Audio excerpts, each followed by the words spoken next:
Yan guys, katatapos ko lang mag-deliver. Meron ako nadaan ng bata. May bit-bit siyang bags. Bali 2 bag yung kapit niya. Di ko alam kung ano yung dala niya. Punta natin siya guys. Boy, ano yung mga dala mo? Basahan. Nagbebenta ng basahan.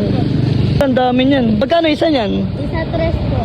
Ay ka sa akin, ubusin natin yan. Kala ko mga damit. Mga basahan pala na binebenta. Ano pangalan mo, Pogi? Jomar po. Jomar. Tara, ubusin natin yan.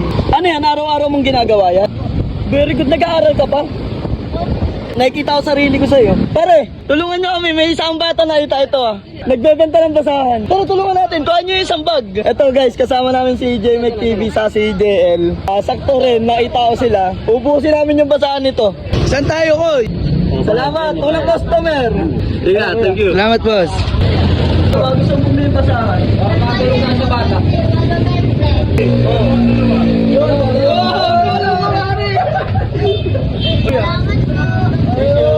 Salamat po.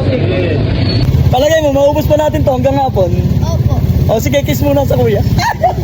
Basahan kayo dyan! Basahan! Itan ka lang. Isang bundle. Yun! Pare, maraming salamat.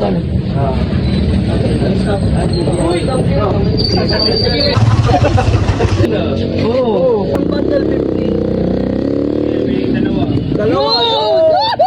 Pari masaya kayo. Pari masaya. Tanong. Kuya. Yun. Thank you. Nasa likod. 3 bundle na lang, tapos wala nang laman yung loob ng bag. So trip muna kami guys. Dami ng 20, no? Sumo-sumo. Uy, napakasit naman talaga. Habang kumakain, may business na. Yes! Thank you so much, ate. Maraming salamat po, ate. Ano sasabihin? Thank you, Lord. Ngayon pupunta kami sa palengke para maubos na 3 bundle na lang naman eh. 50 pesos. 50. Yun. Thank you so much. Amat sampo. Dalawa ni mate. Para makatulong ko sa boto. So, basahan, bago gusto yung bumili.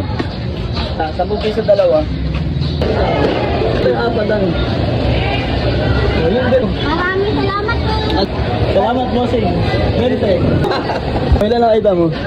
500. 40 lang, boss. Last na yan, para 40 lang. makatulong tayo sa bata. Tay, thank you so much, Tay. Pakita mo si tatay. Ayan. May okay pa.